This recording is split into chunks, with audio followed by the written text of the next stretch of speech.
მიწის ნაკვეთებზე მოთხოვნა იზრდება განსაკუთრებულად თბილისის შემოგარენში, სადაც მიწებს საქართველოს და უცხო ქვეყნის მოქალაქეები საცხოვრებლად და საინვესტიციო ეძებენ. აღნიშნულ ბაზარზე მოქმედ კომპანიებში აცხადებენ, რომ გაზრდილია მოთხოვნა აჭარის რეგიონშიც. უკავშირდება თუ არა მიწის ნაკვეთების ბაზრის გააქტიურება გადავადებულ მოთხოვნას და იზრდება თუ არა ფასები მიწის აქტივზე, რაც აჩვენებს ბოლო წლების ტენდენცია. ბინარიას დამფუძნებელთან ირმა ელბაქიძესთან მოვიკითხავთ ამ თემას, რომელიც უკვე შემოვუერთდა ჩვენ სტუდიას. ირმა, მოგესალმები, პირველ რიგში დიდი მადლობა დროისთვის. მადლობა მოწვევისთვის. საინტერესო თემა გაქვს წამოჭრილი. მადლობა ირმა, პირველ რიგში შენ სტუმრობისთვის. დავიწყოთ როგორი სურათი გვაქვს ამ ეტაპზე, ამ ბაზარზე. თვეების წინ ჩვენ გვქონდა კომუნიკაცია და მაშინ იყო გარკვეულწილად რაღაც ცოტა შენელებული მოთხოვნა და ცოტა გადავადებული იმ გაურკვევლობის გამო რაც იყო შექმნილი ქვეყანაში. დღეს როგორი გვაქვს სურათი, არის თუ რა გამოცოცხლება ამ ბაზარზე? კი ბატონო, მოგახსენებს, ზოგადად 2023 თვითონ იმდენად რაღაც დაძაბულობებით იყო, 24 უკაცრავად. იმდენად დაძაბულობებით იყო სავსე, რომ აი რაღაცა მოთხოვნა რო წამოვიდოდა, მერე ინვესტორიც ჩერდებოდა, მყიდველიც ჩერდებოდა, მოვლენებს ველოდებოდით, როგორ განვითარდებოდა თვითონ ინვესტორიც ფიქრის რეჟიმში იყო და რაღაცნაირად ახლა ისეთი ტენდენცია არის წამოსული. ჩვენ ხედავთ, რომ ძალიან ბევრი უცხოელი ინვესტორიც არის შემოსული საქართველოში. ჩვენთან მოდის ძალიან ბევრი მოთხოვნა საინვესტიციო მიწებთან დაკავშირებით და ასევე სამოსახლო მიწებზე თვითონ საქართველოს მოსახლეობა აქტიურად ასე ვთქვათ, გვიკავშირდება. იქიდან გამომდინარე, რომ ძირითადად წინა შეხვედრაზეც აღვნიშნე, რომ მარტის ბოლოდან ველოდებით ყოველთვის მიწის ნაკვეთებთან დაკავშირებით გააქტიურებას და ამან რაღაცნაირად ბალანსის სახით გამოიწვია ის, რომ ვინც მანამდე თავი შეიკავა და რაღაც ელოდებოდა, ისიც გააქტიურებულია, ახალი ნაკადიც არის შემოსული და ვთვლით, რომ დღეს მიწის ნაკვეთების ბაზარზე მოთხოვნა საკმაოდ მაღალი არის მთელი საქართველოს მასშტაბით. კი ბატონო, ირმა, ვინ ქმნის ამ მოთხოვნას? ამბობ, რომ როგორც უცხოელები, ასევე საქართველოს მოქალაქეები აქტიურობენ, როგორია პროცენტული გადანაწილება მათ შორის? პროცენტულად, აი სანამ შემოვიდეთ ეთერში ვისაუბრეთ და დავამატებ ერთ საინტერესო ფაქტს. გვაქვს ესეთი შემთხვევები, როდესაც ყიდის ასევე უცხოელი, რომელიც წლების წინ შემოვიდა, იყიდა და რაღაც გეგმები ჰქონდა და ვერ განახორციელა და ეხლა ყიდის და გადის და ამას მერე აბალანსებს ახალი შემოსული სხვა ქვეყნები, სხვა ინტერესები და ისინი არიან უკვე დაინტერესებული ყიდვით. ამიტომ რაღაცნაირად ბალანსი გამოიწვია ამანაც და რაც შეეხება საქართველოს მოქალაქეებს, ჩვენ ძალიან ახლა ბევრი შემთხვევა გვაქვს, საწარმო მიწების შეძენით არიან დაინტერესებული ქართველი ბიზნესმენები. ეს ნიშნავს იმას, რომ ქართული ბიზნესის განვითარება მიმდინარეობს, მაინც მიუხედავად მიმდინარე მოვლენებისა, ზოგადად ქვეყანაში. ეხლა ხანსაც ჰქონდა რამოდენიმე ძალიან საინტერესო გარიგება, რომელიც უშუალოდ ეხებოდა ქართული ბიზნესის, ასე ვთქვათ, საწარმო მიწების შეძენას. რაც ნიშნავს იმას, რომ პროცესი მაინც აქტიურად მიდის და ძალიან გვიხარია ეს პროცესი, იმიტომ რომ გამოცოცხლება აშკარად შეინიშნება ბაზარზე. კი ბატონო, და განსაკუთრებული მოთხოვნა რა არეალებში, ანუ ჩვენ საუბრობდით, რომ თბილისის შემოგარენში განსაკუთრებული აქტიურობა იყო, ეს მხოლოდ თბილისის მიმდებარე ტერიტორიებზე ჩანს ეს აქტიურობა, თუ მთელი ქვეყნის მასშტაბით არის აქტიური მოთხოვნა? ზოგადად შეიძლება ითქვას, რომ მთელი ქვეყნის მასშტაბით არის რაღაც დოზით აქტიურობა, იმიტომ რომ ყველა მიცის, რომ ამ დროს ჯობია მიწის ყიდვა თუ რაღაცა გეგმები გაქვს სამოსახლოთაც, იმიტომ რომ თუ სამოსახლოთ უნდა ზაფხულში ურჩევნია, რომ დაიწყოს მაგალითად სახლის მშენებლობა, ამიტომ ტენდენციური მაინც არის მთელი მასშტაბით, მაგრამ განსაკუთრებული აქტივობა გვაქვს ჩვენ პირადად ამ ეტაპზე, ჩვენი კომპანიის ასე თუ მოთხოვნებს თუ გადავავლებთ თვალს, ეს არის უფრო მეტად თბილისიდან რუსთავის მხარეს გასასვლელის არის ძალიან დიდი მოთხოვნები. ასევე ადრე საგურამოში უფრო მეტი მოთხოვნა გქონდა, მაგრამ ეხლა იკლო რატომღაც იქ ის მოთხოვნა აღარ არის, მაგრამ აი ეს მხარე რუსთავი, აქეთკენ სხვათა შორის საინტერესო მოთხოვნები გაგვიჩნდა ამ ბოლო პერიოდში. იმ მხარეს, სადაც ახალი სავაჭრო ობიექტი გაიხსნება ფაქტიურად დღე-დღეზე და გააქტიურდება.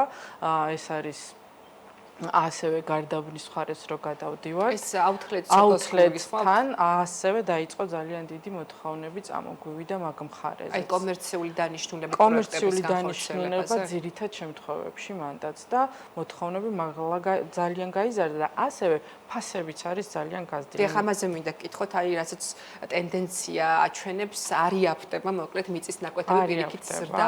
გვაქვს აი ეხლა როგორი სურათი გვაქვს, აი პირობითად რომ შევადაროთ გარკვეული არეალი წლების წინ, რომელსაც ყიდდით, ხომ? აი დღეს როგორ არის შესული ფასები აი ამ ნაკვეთებს?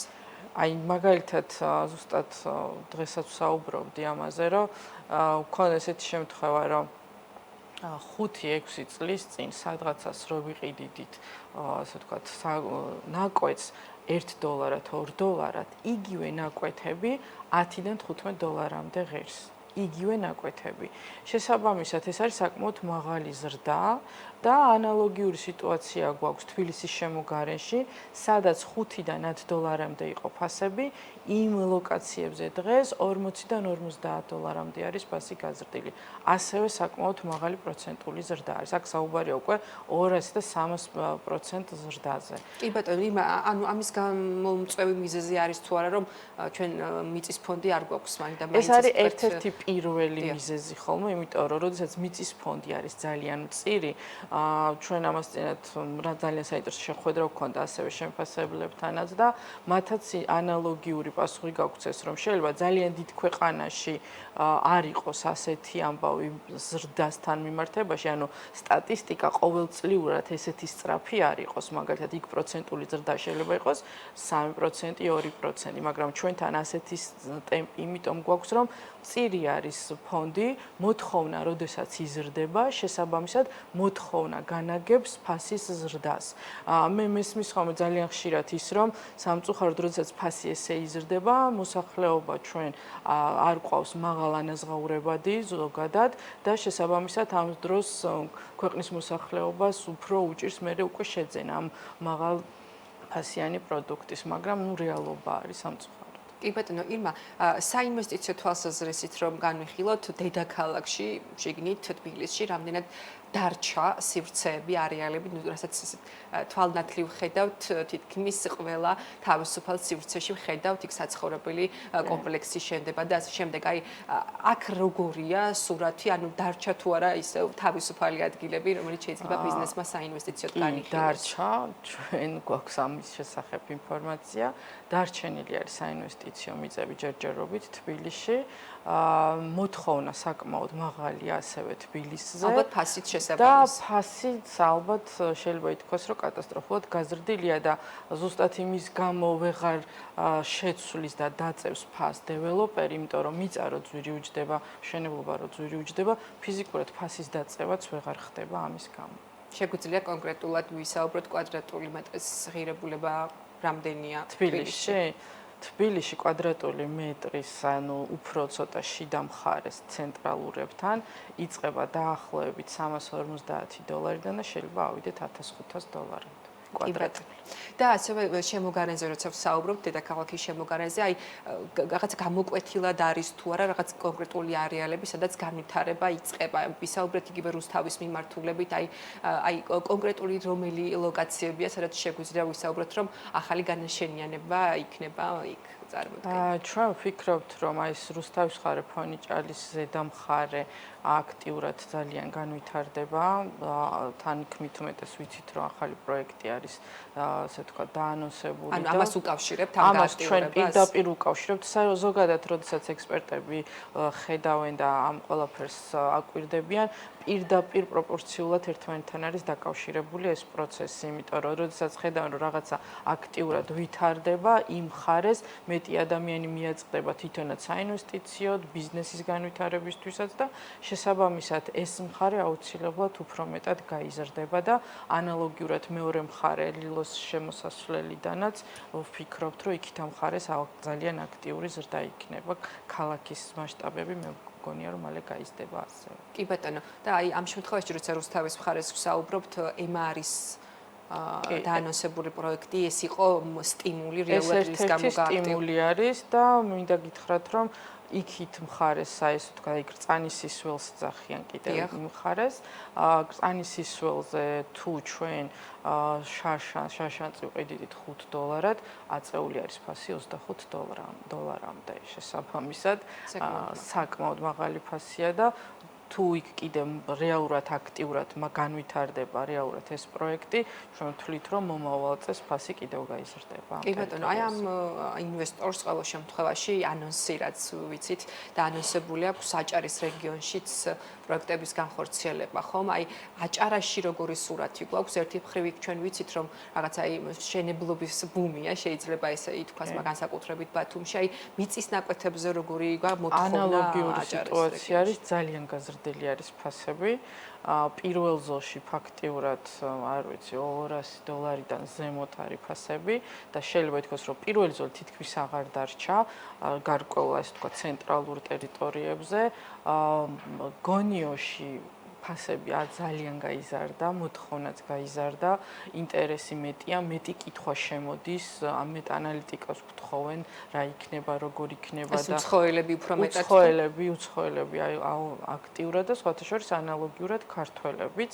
სხვათა შორის ახლა ამ ბოლო პერიოდში ანაკლიაზეც შემოგვივიდა მოთხოვნები და ინტერესიც არის და კითხვები წამოვიდა ანაკლიაზეც, იქაც ველოდებით რა იქნება, როგორ განვითარდება და ვთვლით, რომ იქ რო აი რეალურად აქტიური მუშაობა წავა, ანაკლის მხარე იქნება კიდევ ერთი დიდი ბუმის ასე ვთქვათ მიზეზი. კი ბატონო, ამ ნაწილში საინტერესოა აი უცხოელების მხრიდან, აი განსაკუთრებით რომელი ქვეყნის მოქალაქეები არიან უფრო მეტად დაინტერესებული.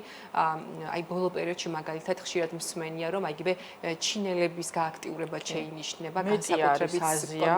ამაზე უნდა შევთანხმდეთ პირველივე წუთიდან, რომ საქართველოს ეს არ არის ევროპელი ინვესტორი ფრთხილობს ჩვენთან განსაკუთრებით მიმდინარე მოვლენების პერიოდში ძალიან არიან, ასე ვთქვათ, თავშეკავებულები, დაკვირვების რეჟიმში არიან ძირითადად.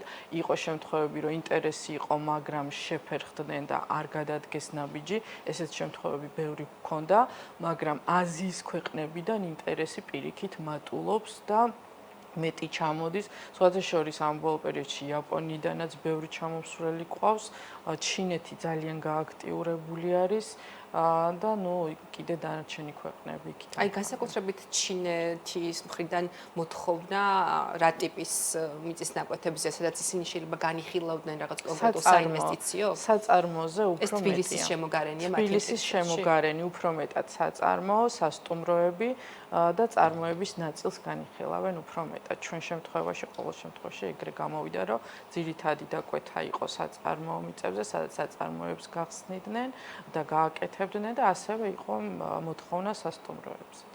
კი ბატონო, და კონკრეტული გარიგებები არის უკვე ამ მიმართულებით? კი, არის და მიმდინარეობს მოლაპარაკებები. კი ბატონო, ირმა, ძალიან დიდი მადლობა ესე ამ უმწურავი სუპერ სურათის ჩვენებისთვის თუ რა ხდება ამ ბაზარზე. მადლობა კიდევ ერთხელ სტუმრობისთვის. მშვიდობებით ირმა ელბაქიძეს, ის კომპანია ბინარიას დამფუძნებელია.